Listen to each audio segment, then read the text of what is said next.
नमस्कार प्रिय विद्यार्थियों, वीके नॉलेज इलेक्ट्रिकल में आप सभी का स्वागत है। वैकेंसी न्यूज अपडेट लेकर एक बार फिर उपस्थित हूँ। वैकेंसी है कोचिन शिपयार्ड लिमिटेड की। आईटीआई होल्डर्स जिनके पास एक्सपीरियंस है वो अप्लाई कर सकते हैं, और वो भी कम से कम 5 साल का, और वो भी पोस्ट क्वालिफिकेशन। तो जो जरूरी बातें हैं वो आपको पहले ही बता दी। अब जो जो क्वालिफाइड है वो इस वीडियो को पूरा देखिए, बाकी बच्चे स्किप कर सकते हैं। चैनल से पहली बार जुड़े हैं तो सब्सक्राइब जरूर कर लेना। हम इसी तरह का अपडेट, कंटेंट और न्यूज़ नोटिफिकेशन इस चैनल पर आपको प्रोवाइड करवाते हैं। डिस्क्रिप्शन में लिंक है, हमारा टेलीग्राम ज्वाइन कर लीजिएगा। भर्तियों से संबंधित जब भी अपडेट आते हैं तो सबसे पहले टेलीग्राम पर आपको सूचना दे दी जाती है। आइए इस वैकेंसी पर एक नज़र डालते हैं, जहां हम ये देखेंगे कि क्या क्वालिफिकेशन रखी गई है, उस क्वालिफिकेशन के लिए पर्टिकुलर जो पोस्ट है उसके लिए नंबर ऑफ सीट कितनी है, सिलेक्शन की प्रोसेस क्या रहेगी, एग्जाम का पैटर्न क्या रहेगा, एज कितनी है, फॉर्म की क्रूशियल डेट क्या है, और अप्लाई करने के लिए फीस कितनी पे करनी होगी। ये 7-8 जरूरी सवाल होते हैं भर्ती से जुड़े हुए, इन पर चर्चा होगी। उम्मीद है कि भर्ती से जुड़े हुए हर सवाल का जवाब इस वीडियो में होगा, सो आपको पूरा देखना है। लाइक जरूर करके जाना, बहुत मेहनत लगती है, छोटा सा अप्रिशिएट मांगते हैं, तो वीडियो को बिना लाइक के नहीं प्लीज। आइए एक नजर डालते हैं कोचिन शिपयार्ड में, और परमानेंट बेस पे वैकेंसी है ये। पहले आपको ये क्लियर हूँ, क्योंकि इस पे कॉन्ट्रैक्ट वाला जो था वो शायद नोटिफिकेशन दूसरा है। ये नोटिफिकेशन आए हुए वैसे 2-3 दिन हो गए, आपने देख लिया होगा। और कोचिन शिपयार्ड लिमिटेड क्या है कि गवर्नमेंट ऑफ इंडिया का एक तरह का अ, वो है, मिनी रत्न है। ठीक है ना, मिनी रत्न है। गवर्नमेंट ऑफ इंडिया के अधीन ये संचालित होता है। वैसे तो लिमिटेड है तो एक तरह का अलग निगम है, इनके टर्म कंडीशंस और रूल अलग होते हैं, लेकिन गवर्नड बाय सेंट्रल गवर्नमेंट है, मतलब केंद्र सरकार के अधीन है। और केंद्र सरकार के द्वारा समय समय पर जो टर्म कंडीशंस और रूल दिए जाते हैं उनको ये फॉलो करते हैं। तो वैसे कोई दिक्कत नहीं है, ठीक है। पोस्ट का जो नाम है वो है वर्कमैन, ठीक है। CSL कोची यहाँ पोस्टिंग मिलेगी, ठीक है। क्वालिफिकेशन क्या है सबसे पहले और शॉर्ट में आपको बता दूं, फिर वो सबके लिए कॉमन रहेगी। फिर किस ट्रेड से आपने ITI किया हुआ वो बता दूंगा, और फिर आपके लिए कितनी सीटें हैं वो बता दूंगा, तो ओवरव्यू नजर आ जाएगा। सबसे पहला है, आपने 10th और ITI किया हुआ हो, ठीक है। और उसके बाद में आपके पास अप्रेंटिसशिप सर्टिफिकेट, ये देखो भाई एंड लिखा हुआ है, ठीक है ना। National trade certificate and all India national trade test, ठीक है, जिसको अपन अप्रेंटिसशिप सर्टिफिकेट बोलते हैं, वो भी आपके पास होना चाहिए, ठीक है। एंड लिखा हुआ है, देखो इंग्लिश वाला जो और होता है ना उसका मतलब होता है या, लेकिन एंड का मतलब होता है तथा। इसका मतलब है कि होना चाहिए, मतलब ITI, अप्रेंटिसशिप और एक्सपीरियंस। अरे बाबा इतना कहाँ मिलेगा। क्या चाह रहे हैं ये, बच्चों को लेना चाह रहे हैं कि नहीं चाह रहे हैं। 5 साल का पोस्ट क्वालिफिकेशन एक्सपीरियंस होना चाहिए भाई। पोस्ट क्वालिफिकेशन का मतलब होता है ITI के बाद, और ये आपका फील्ड है, इसमें होना चाहिए। कहाँ से किया हुआ हो, किसी शिपयार्ड में किया हुआ हो तो बहुत ही बढ़िया, किसी इंजीनियरिंग कंपनी में किया हो तो ठीक है, गवर्नमेंट कंपनी या किसी गवर्नमेंट एस्टेब्लिशमेंट में किया हुआ हो तो और भी अच्छी बात, सेमी गवर्नमेंट में कंपनी में किया हुआ हो तो भी चलेगा, यानी किसी निगम में काम किया हो आपने तो वो यहाँ पर रहेंगे, ठीक है। तो किस किस के लिए है और कितना कितना है तो मैं अब एक एक करके बता देता हूँ। वेल्डर और वेल्डर गैस और इलेक्ट्रिक, इस ट्रेड में आपने अगर ITI किया है तो आप एलिजिबल है। उसके बाद में सीट मेटल वर्कर से आपने अगर ITI कर रखा है तो आप अप्लाई कर सकेंगे। कितनी सीटें आपके लिए वो भी बता दूंगा। हीटर ट्रेड से अगर आप है तो आप अप्लाई कर सकेंगे। प्लम्बर या पाइप फिटर में आपने ITI कर रखी है तो आप एलिजिबल है, भर सकेंगे। MMV motor mechanic vehicle trade में अगर आपने ITI कर रखी हो तो आप एलिजिबल है।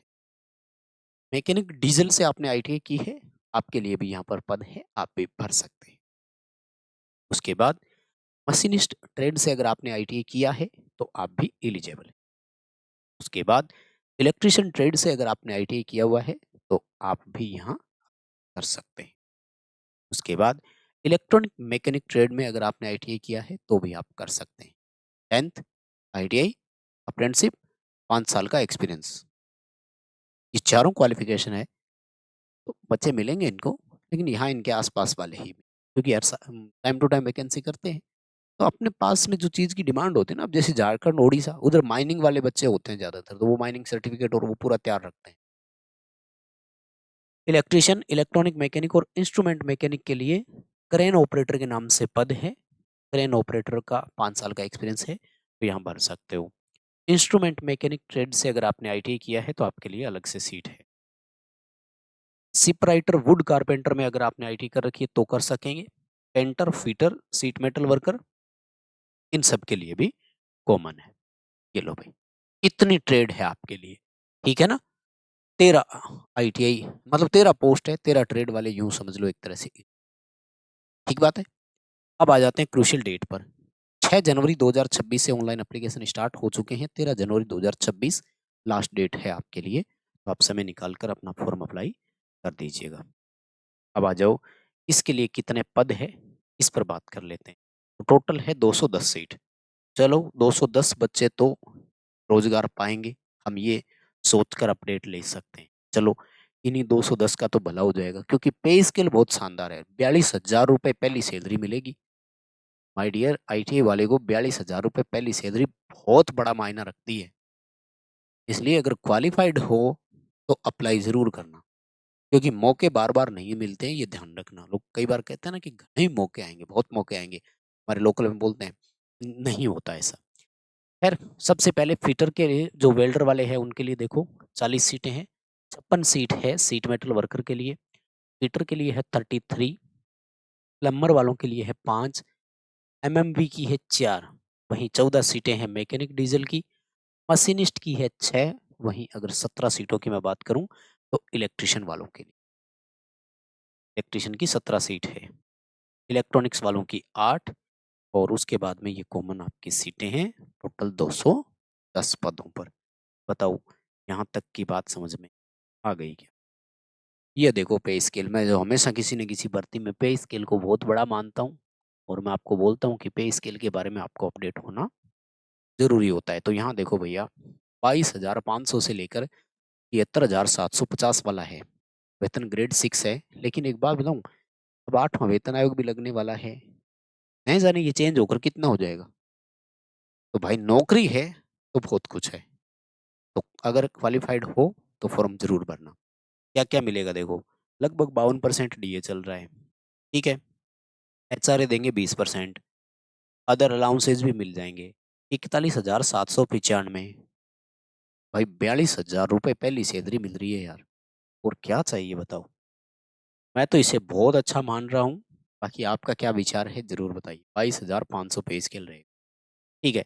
एज क्राइटेरिया क्या है आपका? एज क्राइटेरिया है 35 साल, ठीक है। तो 18 से 35 रहेगा, और ये अनरिजर्व के लिए रहेगा। ओबीसी वालों को 3 साल का, एससी और एसटी वालों को 5 साल का रिलैक्सेशन अपर एज में मिल जाएगा। तो वो आप अपनी अपनी कैटेगरी के हिसाब से देख करके ही फॉर्म अप्लाई करना भाई, ठीक है। अब मैं आपको बताता हूँ सिलेक्शन प्रोसेस। सिलेक्शन प्रोसेस में पहले आपका एक एग्जाम होगा, और उसके बाद में होगा आपका प्रैक्टिकल टेस्ट, ठीक है।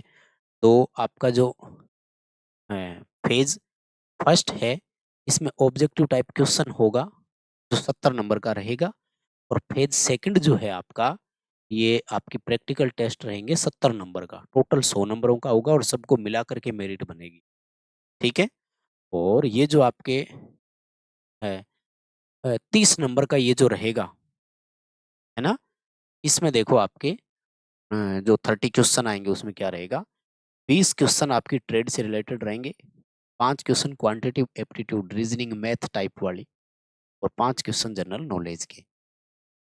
30 क्वेश्चन रहेंगे, और 30 ही नंबर के रहेंगे, और ऑब्जेक्टिव टाइप रहेंगे, यानी 4 4 ऑप्शन वाले, ठीक है।